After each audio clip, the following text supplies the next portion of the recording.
Welcome. This is going to be a program about my designed concept, which is called Cs-Sier-Oa,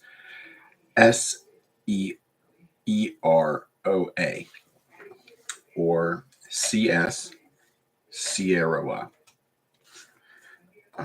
This concept stands for Conceptual Systems of Systems, Impregnation, Emergency Response, Operational Art. So I'm going to share with you now my Substack. So I published the first part of my own original writing on Cs-Sier-Oa here. This is a concept that I've already explored. I'm not sure if I'm here. This is a different one.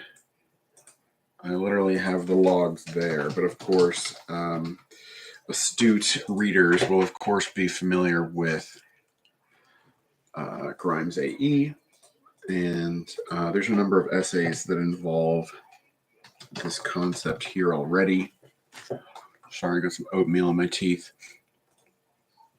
So, I mean, this is what I was doing, and I was also posting about systems confrontation and destruction warfare earlier. So this is the major, you could say, military theory reference to make with respect to my designed concept here, Cs-Sier-Oa. So here we have systems confrontation and destruction warfare. We can go ahead and get into the PDF here.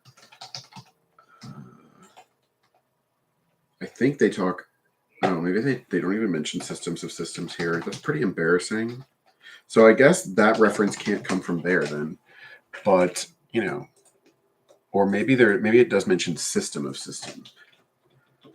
I think having the plural is important. But so it only comes 8 times. So that's pretty good. So we can just look at these. Sorry, I have a runny nose. So first in the acknowledgments, the focus placing on system of systems, it only comes up 8 times. Okay. But so anyway, chapter 2, the concept, systems confrontation and systems destruction warfare in PLA. Of course, that's People's Liberation Army of, the so-called People's Republic of China. So I say that because I don't recognize states. But anyway, systems of systems is over here. So it's a collection of task-oriented dedicated systems. So I think of the nervous system, they're called organ systems, right? Yeah. So the body is a system of organ systems, right? And then I think it's cool. The nervous system is in a way the arch organ system, and then the brain is the arch of the nervous system, and the brain is itself a system of systems. But I mean, you can see them. It's it's systems all the way down. But so there's a lot to say, right, in terms of systems of systems. And so we're going to build this out. It obviously already includes the conceptual domain, but we're really prioritizing the conceptual domain when it comes to conceptual systems of systems impregnation, because my specialty, right, is not with engineering means, right? I don't build machines, right? What I do is that I'm interested in our intentions, right? So I'm interested in the choices that people are making, and concepts have something to do with that. Conceptual systems of systems might even be a reduction. It's not only conceptual. I want to say conceptual and intuitional. That would be funny, because then it would be Cis-Sier-Oa. And of course, cis is a fraught concept, or whatever phoneme. So anyways, yeah, I'm going to be talking to you about this concept, because this conceptual systems of systems impregnation, emergency response, operational art is basically what I am bringing to bear. I could build this out, call it a DLC pack if you want, right? But I'm sort of dropping some of the pretense here to just say like, it's not going to be the most competent or ausführlich, it's not like I have a real white paper or something, but like this is as no frills as I can start to give you, this idea. This idea is going to be important because tomorrow I'm going to undertake another influence operation. Tomorrow, of course, is the birthday of Claire Elise Boucher. It's also St. Patrick's Day. But so I can also now already explain the numbers, right, that are in the picture that's on this YouTube video. So basically, if you search for 317 in pi, it occurs at position 137, counting from the first digit after the decimal point. So the 3 is not counted. Oh, the 3 period, right. But so we also have a 3 here, but that doesn't matter. So the 3 is such that it is the 137th number after the decimal place of pi, which is, of course, you would say a sort of numerical anagram, right, of 137. So I want to just can I do a doc right quick? Things are a little fraught over there, but the idea was, where was I? Oh dear.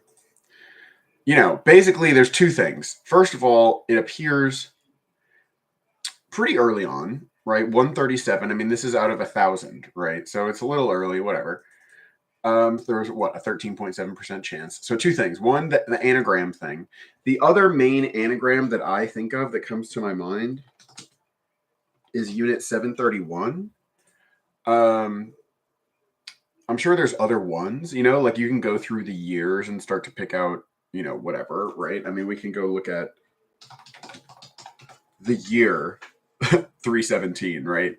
So this is just an example of how, just by drawing inferences and connections, I'm building up, a connotative architecture.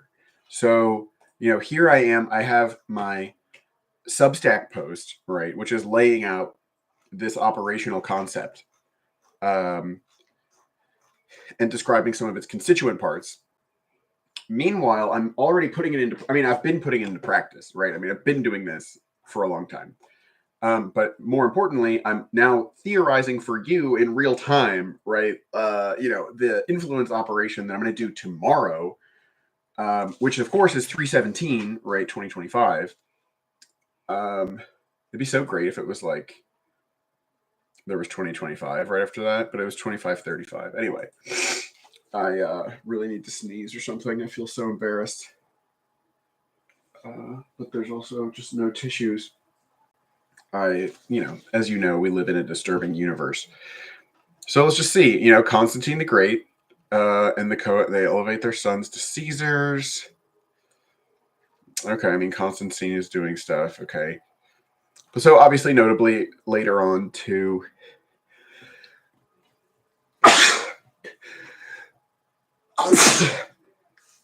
oh gosh, convert to Christianity, of course. The to T. That's funny. So it's old, but we have the reference to T. Constantine is 2. So some emperors, politicians, philosophers. So Roman and Chinese. So that's already something, right? If we already have the Chinese reference, of course, I only have the Rand Corporation telling you about it. We could track down the references. I urgently need to blow my nose. This is so embarrassing. Okay. No problem. All right. So so this is just reading again the connotations. So I'm starting off with a simple thing, right?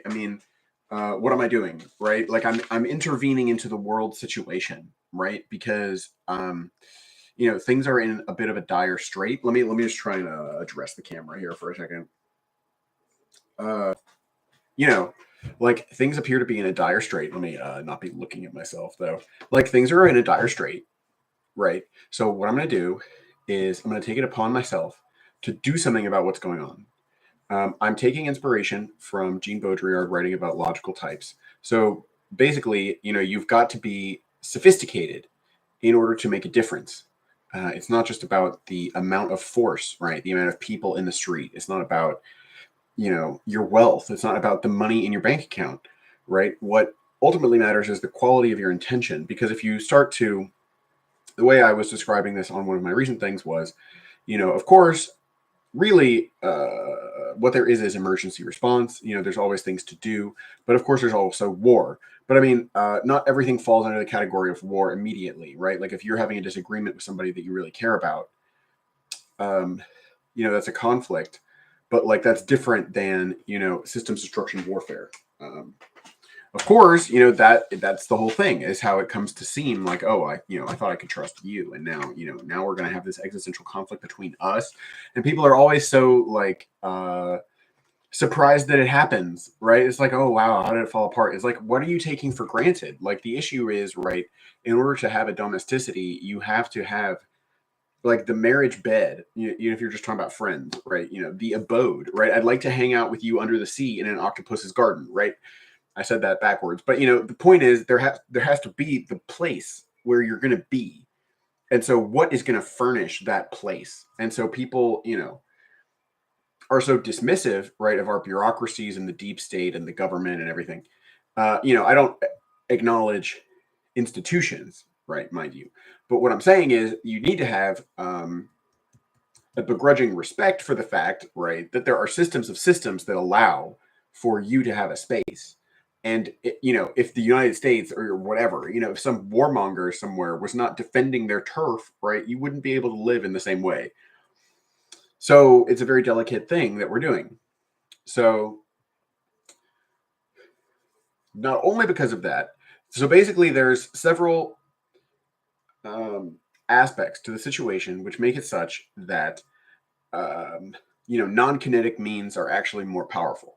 So the way I experience life, I don't really understand. Like, I'm continually surprised I have not yet been arrested, right? But uh, up until this point, right? Again, as I put it, I've been allowed to make choices. Shit, where was I going with that?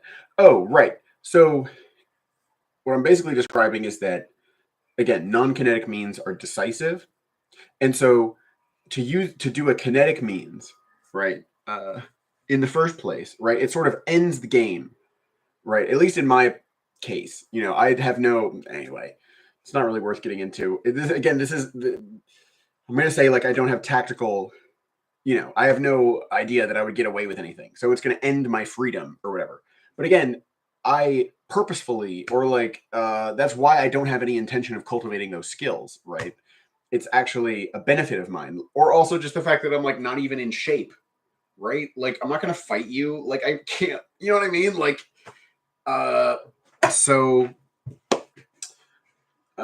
it's disarming, right? So there's an element where but of course there's that can't be totally mitigated, right? I mean but anyways, the point is that the reason why I have no intention of doing something like that is that well, I mean, there's Sun Tzu win without fighting. That's not really a reason, though. Well, it ends the experience, but then also, it. What to say? It too much overwhelms everything else that is done. Maybe that's one way to put it. Like if you do something and it's like, oh well, that's what you did. Whereas if you never really do one thing in particular that is the most crazy, or especially the position that I'm in now, where I'm just like, hello, just like very out on a limb. It's an interesting situation for me to get used to. It's something that I accept. I embrace. I embrace my position. I wake up in the morning like I'm not like I don't like hate myself for putting myself in this position because this is what I've always wanted to do, as I've been saying, right? Like I wanted to make an impact right? I want to make my mark on the world. Especially, it reminds me of a lot of situations, even on a smaller scale, where it's like, you get the opening to do something because other people are suffering, like something else is not functioning or it's breaking down, which gives you an opening to like get in there and do something and like make your move. And like yeah, so in that sense, as an artist, right, because there's so many different ways to characterize like my activity. There's emergency response, but then you can also think about it as art. So there's no one arch lens, right, of which everything is. So, but those are all encompassed also in Cs-Sier-Oa, right? Because we have emergency response and then operational art. So emergency response, operational art kind of goes together. And operational art, right? Maybe this is where I don't remember exactly why I felt like I was going to just talk to the camera. I hope you enjoyed it. Oh, not this one. Oh no, I can't figure out which one it is. So, oh yeah, I wanted to show you operational art. So, I mean, yeah, a history of operational art, sure, very well. But so it has everything to do with, connecting big ideas to what you're doing on the ground, right? In some, and I mean, there's more to get into, but that's exactly what's going to fill this in, right? But then, in addition to that, well, there's like military. There's something, I guess, that's operational art. But what I really mean is that like military affairs are an art.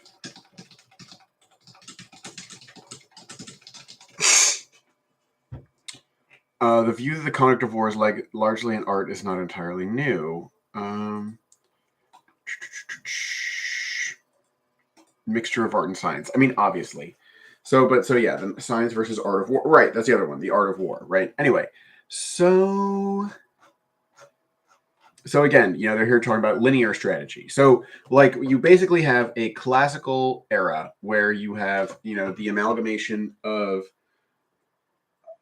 rationalism and Taylorism and building things that do things, and it's you're able to keep people predictable as well as technology in some sense, and so things are very closed down in a sense, but things are opening up, and so as I would basically say it, the states states don't exist, right? They're always just social networks. So there are only irregular forces. There actually is not. My basic contention is that the sphere of reality or whatever, like that's the delusion, right? The rationalist, the Newtonian, right? To go along with what Dr. Zweibelsen's saying, right? With breaking the Newtonian fetish. But this is actually something that I'm wanting to iterate on because with my impregnation, there's the impregnation fetish. So I'm thinking about how to do this. I could do something like impregnating the Newtonian fetish because that's really the way to do it. Because also, like, if you've been following me the past little while, like I've been super mad. And like, conceptually, like the way in which that doesn't jive with conceptual systems of systems impregnation is again, like this systems of systems impregnation is porting over this. So first of all, system becomes systems of systems. Also, that creates the acronym SS, which should stuff will also solution base, also simulacra simulation, which I also port into simulacra simulation. But anyway, a system becomes systems of systems, which is also mentioned in that paper. Destruction, though, becomes impregnation. That's the crucial thing. We're not destroying. And it's also to go together. This is another thing which is going to come into the influence operation. Right. We have John 3:17. For God did not send his son into the world to condemn. Of course, we don't fuck with the new, whatever. We go straight down to the goddamn King James Version as God intended. For God sent not his son into the world to condemn the world, but that the world through him might be saved. Okay, so my official position on save is no. basically, my stance is to say that soteriology is not necessary, and so on. Of course, like what you think of as soteriology is going to happen, but like it's not actually you being saved. And the point where you're saved is actually the point where you're going to realize that you never needed to be saved.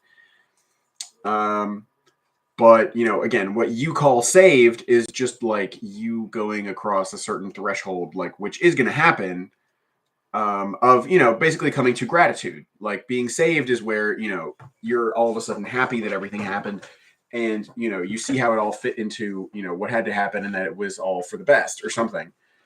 As opposed to the place where you think bad things are happening and bad things are going to keep happening and it shouldn't be this way, you know, and all this kind of thing. So, of course, you know, that also goes a little bit against my anger thing, but more and more importantly, the impregnation aspect as opposed to the destruction. I mean, that also feeds in directly with the John 3:17. But like the point is, you know, you are not negating. So this also comes into play because I've been talking crap about like nations. But the thing is, right, like, of course, I have to realize that, you know, I'm not here to negate nations. I'm not here to tell people that they shouldn't love America. But at the same time, like, the way people think about that kind of thing, like, is too limited. So actually, there's a really good way to think about it because, you know, when I say impregnation, you know, I'm thinking of alien. And of course, there's tons of porn about this. I wonder if it's going to come. But, you know, so basically, you know, it's like is it called the chest burster? You know, like this guy comes out. But then, like, when you're being impregnated, right? Like, it's like this. So that's the whole point of my thing, is that it's like my conceptual architecture is going to wrap around you and it's going to forcibly impregnate you. And then, you know, it's not like Alien, right? The main Alien reference is the face hugger. The face hugger is really good because it also connects with like face fucking and like, oh yeah, I kind of thought the tail went around the neck or went down your throat, but I guess it doesn't. But something goes down there. So you're getting completely screwed. But anyways, like, you know, you're being impregnated by this thing, which also feeds into, what is it? I think it's Octavia Butler, Bloodchild. Oh, yeah. So, like, Bloodchild describes the unusual bond between a race of life forms called the Tlick. Every trainer will choose a child for implantation so that humans make excellent hosts. A young boy chosen before birth. So in this story, right, boys can be impregnated, right? So that's really important because, like, when it comes to impregnation, like, the impregnation is revealing, you know, what you call the, you know, the feminine aspect or whatever of the conceptual systems of systems. Like, the conceptual system of systems, like, has fecundity, right? It is there. It is also a nurturing environment, right, for your thing, right? Basically, your sperm, right? If we're talking about impregnation, right? You know, you're inseminating a conceptual system of systems. So what you're designing is the sperm, right? You're designing, and so by doing that, so it's actually two different things, right? Like on the one hand, you're designing the egg so that the other, whatever that is, the other person, the system of systems, whatever, the thought plex or whatever, you're designing the egg so that the other thing is transformed into sperm. Whatever else it thinks it is, it's also sperm, which is going to, you know, fertilize a conceptual system of systems, or, you know, it's going to fertilize, you know, something that you have expressly designed in order to be fertilized by that, right? And what absolute exploit is you are designing something that can be fertilized by everything. So it's turning everything into sperm, right? So that's what, you know, my recent article on forced masculinization is about. You know, it's about you being milked for your sperm by this like succubus universe, which for me also feeds into, this is feeding into misanthropocene. But like, it reminds me of this. Your death becomes part of the eternal pain of my body. So I mean, this song is really just kind of about like somebody else who died and you feel bad about it a little bit. But this, it's almost talking like it's the divine. Yeah, it is sort of like the divine feminine. It's like the void that holds all of the particular beings, and all the particular beings come and go, right, in samsara or whatever. But there's, in the meantime, there's the, there's the chaos, right? Hello, from Greece, right? There's the primal ocean,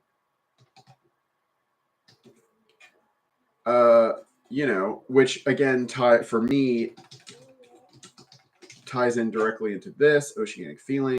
I think I got to go soon. I'm kind of bored anyway. But also, big thing for me with the ocean is Californication. Well, there's two things. So first of all, we'll say Californication, but then also, obviously, what I meant to do was California by Grimes, which I can't spell, but that's okay. No, it's actually not okay. California Grimes. But so yeah, Red Hot Chili Peppers, the crucial one that ties in is tidal waves couldn't save the world from Californication. I wonder what it says about this. I hate advertisements, don't you?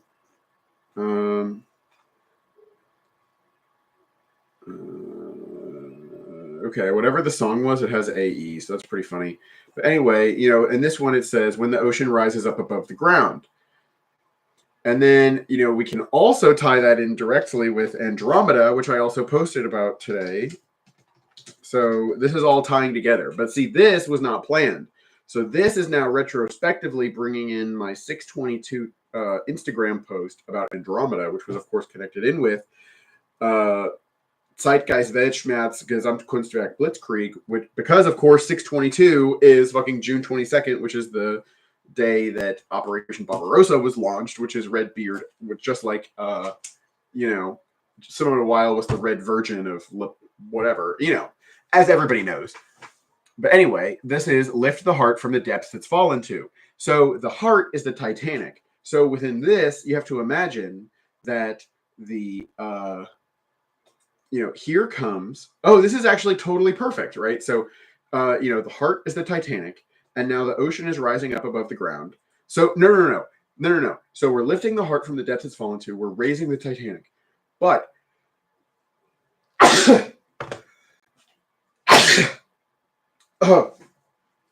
our raising of the Titanic from the bottom of the ocean is so powerful that we are making the ocean rise up above the ground, which again, you can also tie into the flood myth, right? Hello. Which is so important because that's the whole idea of like wanting to kill things because they're not good enough, right? And that's what we need to not do. That's what the whole point of rainbows is, So again, remember the rainbow flag and how that stands for gay people who Christians don't like, but Christians also have a rainbow thing that's all supposed to be about how God's not going to kill us, but also how like we need to be nice to each other. Anyway, so we're lifting our hearts from the bottom of the ocean. And again, the bottom of the ocean, right, we associate with Ad Leven, as well as Slave Ship by Turner. I just don't know, because it has the slavers throwing overboard the dead and dying, right? So at the bottom of the ocean, we have people who were thrown overboard during the Triangle Trade hanging out in Ad Leven, right, with Sedna. I mean, they're both in the Atlantic. But, which is this place at the bottom of the ocean where, like, dead people go and everything. So that's where our heart is, right, with the Titanic, right? And then, we're lifting it from the depths, and it's so strong that now the ocean is rising up above the ground. And so, now we're doing the ghost dance, right? So we have the ghost dance going. Because you have to imagine it's like all our people are coming. Because Sedna's down there, those people who got thrown overboard are down there, and we're down there, and the Titanic is down there. And so now we're all coming up, and we're doing the ghost dance, and that's making the whole ocean move. And now the ocean's rising up above the ground. And we're doing... I don't think I actually have the PDF of this, which is super sad. But I wonder if I can just do...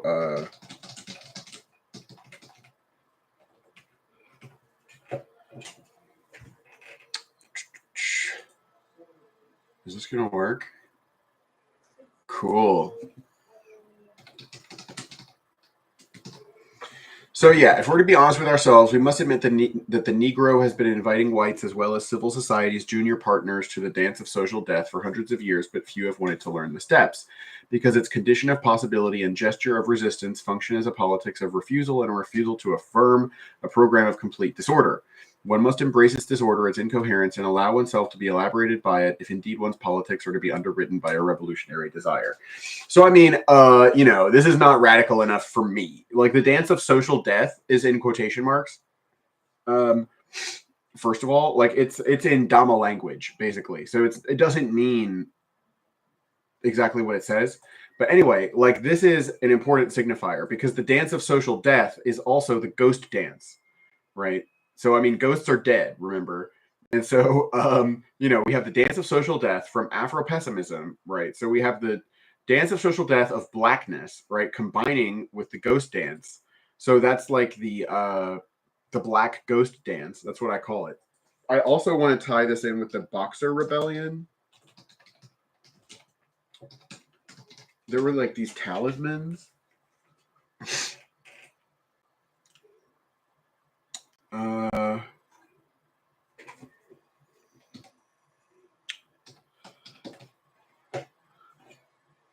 No. Maybe it's just in the Boxer Rebellion.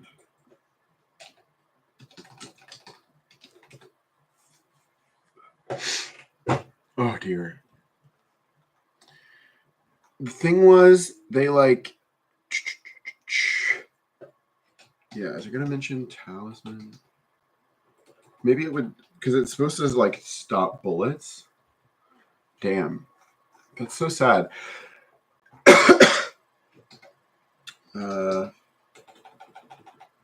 Anyway, I thought it was a thing that the boxers had something that were supposed to protect them from bullets, and it totally didn't work. That's what I thought. And so the point was that would then gonna fuse with the magic of the ghost dance as well as the dance of social death. But anyway, the point is, I'm trying to say, like the dance of social death.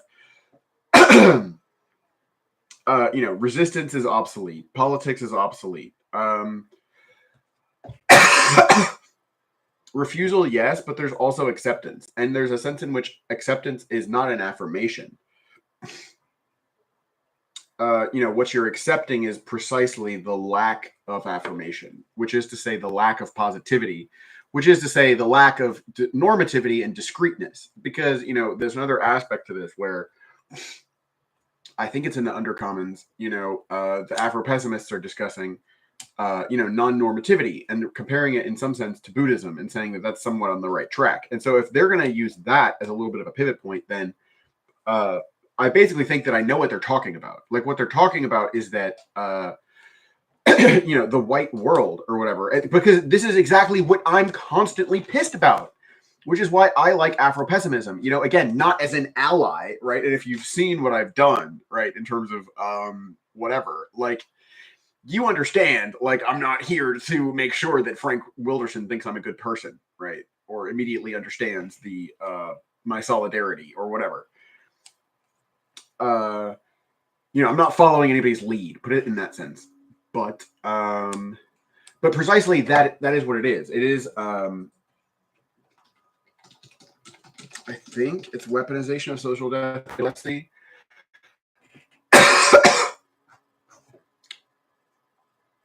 Or maybe it's just weaponization of death. Prospect of weaponized death. This white hyperrealism. Okay, but so I mean, obviously the Afro-pessimists are, focused on how whiteness deals with blackness, and so it's fair, like it's this hyper thing. But the thing is, what's happening with blackness, with whiteness, is also present in all terms. I mean, this is the Newtonian fetish, right? And it's actually hilariously, right, best laid out in Beyond the Pale. Hello, Beyond the Pale, like beyond pale face, like. I think it's so funny, like Beyond the Pale as in pale skin, like. It's like connecting Ben's Weibel. Like, this is like my Falcon Punch, right? So, like, when I'm describing like Cs-Sier-Oa or Cs-Sier-Oa or whatever, I forget why I wanted to show you this, just force masculinization, whatever. Cs-Sier-Oa, right? Like it's a Falcon Punch where like some of my main references, right, are like Grimes, Misanthropocene, and then Ben Zweibelsen's coming, and then Afro-Pessimism's coming. So we have Black Grimes, we have Black Ben Zweibelsen, we have Grimes and Ben Zweibelsen, and it's like this is fucking merging together into this thoughtplex that actually has many degrees of consistency and is ready. That's why I describe it as like a tar baby, right? Like that's the way that I taunt people. And it's racist or whatever. It's a racist character, so I'm sorry. Um, but you know, like, but again, it's no accident, right? We're sitting here talking about, Afro-pessimism, right? So I mean, figure that out. But anyway, the point is, you try to fight the tar baby and you just get stuck, right?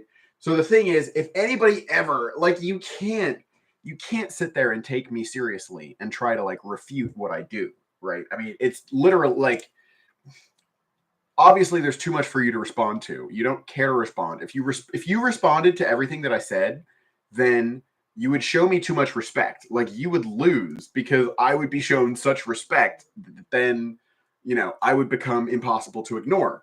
My big chagrin in my life, right, is that I am not impossible to ignore. So I'm being ignored. Like that is what is so annoying, right? That is what I get angry about. Or maybe I'm not being ignored, but like I deserve good company and I don't have it. Anyway, I'm going to start getting angry again.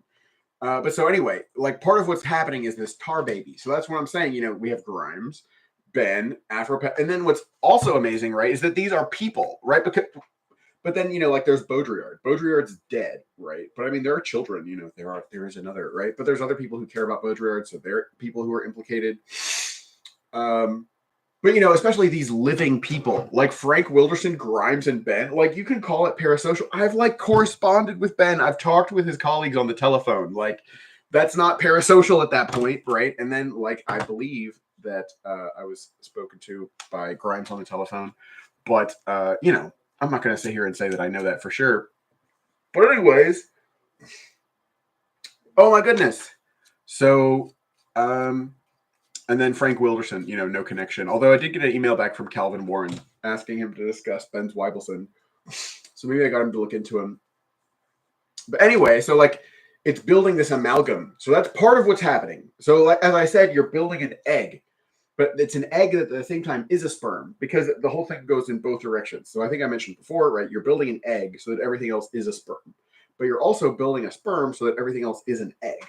Because everything already has, both of these characteristics. Everything is itself, a nurturing thing waiting to be fertilized. And everything is this thing which is waiting to fertilize other things. Like this is reciprocity. This is what symbolic reciprocity is in the Baudrillardian sense, right? This is what symbolic exchange is like, and it's not to be too dualistic about it because in some sense, right, in the highest sense, like these are actually the same thing, right? Like, I don't believe in, anyway, sex. But anyways, I gotta wrap this up.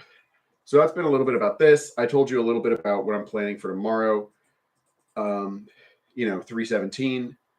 Again, the other thing I forgot to mention with pi is that when 317 appears, 822 appears right before it. So that's my birthday, August 22nd, appears right before Grimes's. And then this is a 6-digit number, right? So a 6-digit number, that's like a million. There's a million different 6-digit combinations.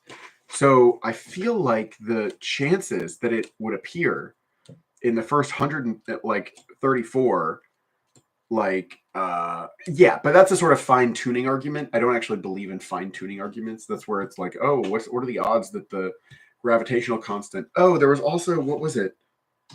Was it the fine structure constant? I just learned this today. The fine structure constant is 137. Like, I mean, and change, but like, dude, like, so this basically ruins circles. So basically my destiny of like being involved with Grimes and changing world history is written into pi. And so like, sorry, do you nerds care about circles? Do you care about pi? Like, yeah, pi is telling you like, yeah, you're completely boned. And that's exactly what it means to engage in conceptual systems of systems, impregnation, emergency response, operational art. that's all the time that I have for right now. So see you next time.